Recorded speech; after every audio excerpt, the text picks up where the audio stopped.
Morning students, हम discuss कर रहे हैं पब्लिक सेक्टर।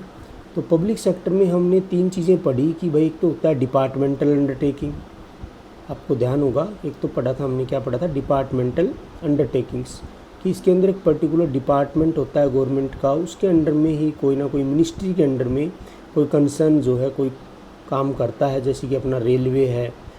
तो वो चीज़ें पढ़ी, और उसके एम्प्लॉयज़ जो होते हैं वो सारे के सारे क्या होते हैं, गवर्नमेंट एम्प्लॉयज़ होते हैं। दूसरे नंबर पे हमने पढ़ा पब्लिक कॉरपोरेशंस, जैसे ये पब्लिक कॉरपोरेशन है, LIC है, RBI है, ये सारी चीज़ें पब्लिक कॉरपोरेशंस हैं। तो ये भी गवर्नमेंट के अंडर में आता है, और स्पेशल जो है पार्लियामेंट वगैरह में कोई एक्ट पास करके जो है इसको बनाया जाता है, इसकी फॉर्मेशन होती है। कल हम पढ़ रहे थे गवर्नमेंट कंपनी, बिल्कुल सिंपल है। कंपनी होती है एक्ट के तहत 2013, उसका एक अलग से सेपरेट एग्जिस्टेंस होता है, लीगल एग्जिस्टेंस होता है, लिमिटेड जो है लाइबिलिटीज़ होती हैं मेंबर्स की। उसमें गवर्नमेंट का शेयर जो हो 51% से अगर ज़्यादा हो तो आपका क्या बन जाएगा, हमारा बन जाएगा गवर्नमेंट कंपनी। तो उसकी भी हमने काफ़ी चीज़ें डिस्कस करी थी, कंपनी वाली चीज़ें इसके अंदर सारी, बस 51% से शेयर ज़्यादा गवर्नमेंट के नाम पे होना चाहिए। एग्जाम्पल के तौर पे ये हिंदुस्तान शिपयार्ड है, बेल है, सेल है, गेल है, इस तरह की चीज़ें हैं, गैस अथॉरिटी ऑफ इंडिया और steel authority of India. Features पढ़ी। आज हम पढ़ेंगे कि चेंजिंग रोल्स क्या हैं किस चीज़ के, पब्लिक सेक्टर के। देखो, जब देश आज़ाद हुआ था 1947 में, उसके बाद पहली बार जब 5 ईयर प्लान्स बने थे 1951 में, आपको ध्यान हो, अगर आपने पढ़ा हो SS वगैरह में, नहीं तो आप +2 में पढ़ेंगे ज़रूर, जो इकोनॉमिक्स का पार्ट है, इंडियन इकोनॉमी, उस टाइम पे भी लिखा हुआ है कि गवर्नमेंट का जो रिलायंस था, भरोसा था, वो पहले पब्लिक सेक्टर पे था। तो उसके पीछे कुछ रीजंस थे कि भाई पब्लिक सेक्टर के ऊपर जी क्यों था, क्योंकि देश जो है गरीब बहुत था, काफ़ी ज़्यादातर लोग दुखी थे, गरीबी में जी रहे थे, रोज़गार नहीं थे। तो पब्लिक सेक्टर के ऊपर ही ज़्यादा फोकस किया गया था। कहने का मतलब है ज़्यादातर चीज़ें गवर्नमेंट थी, चाहे बसें चलाई हो, चाहे रेलवे चलाई हो, चाहे रोड का काम था, चाहे बिजली का काम था, जो भी, ज़्यादातर लगभग 80% के लगभग। उसमें पूरी डिटेल है विद डाटा कि कौन कौन से सेक्टर जो रिजर्व कर दिए गए थे पब्लिक सेक्टर के लिए, और कौन कौन से सेक्टर जो वो छोड़ दिए गए थे प्राइवेट सेक्टर के लिए, कि प्राइवेट सेक्टर किस में आ सकता है। तो उसमें ज़्यादातर जो वो पब्लिक सेक्टर में था। तो आज हम बात करेंगे चेंजिंग रोल क्या है पब्लिक सेक्टर, क्या क्या इसमें चेंज आया है, क्या सिस्टम चेंज हुआ है, क्या कुछ। तो इसको थोड़ा देखते हैं, अच्छा टॉपिक है काफ़ी ये भी। कह रहा है public sector plays an important role in India's economic development. कह रहा है एक बहुत महत्वपूर्ण रोल अदा कर रहा है भारत की ग्रोथ के अंदर, डेवलपमेंट के अंदर। Most important objective of public sector is economic growth with social justice. ये आ गई ना लाइन, कि पब्लिक सेक्टर का जो भी मेन ऑब्जेक्टिव होता है वो होता है इकोनॉमिक ग्रोथ करना, और पब्लिक्स जो है उसमें सोशल जस्टिस हो, क्योंकि प्राइवेट सेक्टर का मेन मोटिव प्रॉफिट कमाना होता है, जबकि पब्लिक सेक्टर का ऐसा नहीं है। तो ये क्या करती हैं, ये सोसाइटी को सर्विसेज प्रोवाइड करते हैं, गुड्स वगैरह भी अगर प्रोवाइड करवा रहे हैं तो ठीक रेट के ऊपर। फिर आता है इम्पोर्टेंस ऑफ पब्लिक सेक्टर में क्या है, डेवलपमेंट ऑफ इंफ्रास्ट्रक्चर, ट्रांसपोर्टेशन ज़्यादातर जो वो पब्लिक सेक्टर का था, communication, fuel and energy, basic and heavy industries are very essential for economic development. अब देखिए इसके अंदर government has set up various PSUs।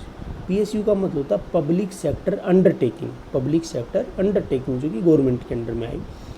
In these areas where private enterprises are unwilling to invest. अब private वालों को invest मतलब कोई शौक नहीं था कि रेलवे लाइन बिछाएं, हम रोड बनाएं, हम हॉस्पिटल्स पे काम करें, है ना, हम एनर्जी पे काम करें। ये बेसिक जो हैं इंफ्रास्ट्रक्चरल चीज़ें थी, हम कम्युनिकेशन पे काम करें। बाद में धीरे धीरे प्राइवेटाइजेशन हो रहा, अब आ रहे हैं लोग भी आगे।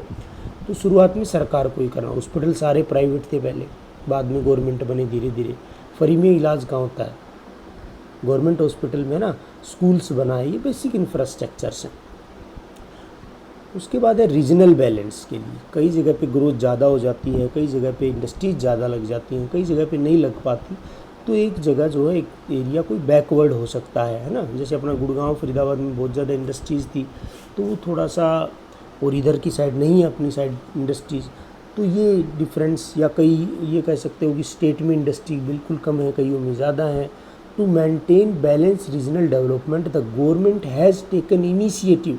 कह रहा सरकार को पहल करनी पड़ी to start a number of public sector unit in backward areas. तो वहाँ पर आज भी अगर कोई प्राइवेट सेक्टर में आगे वहाँ पे इंडस्ट्री लगाता है बैकवर्ड एरियाज़ या हिली एरियाज़ में, तो वहाँ पे स्पेशल असिस्टेंट देती है सरकार, कुछ फाइनेंस की और इस तरह की चीज़ों की, टैक्स में रिबेट वगैरह करके।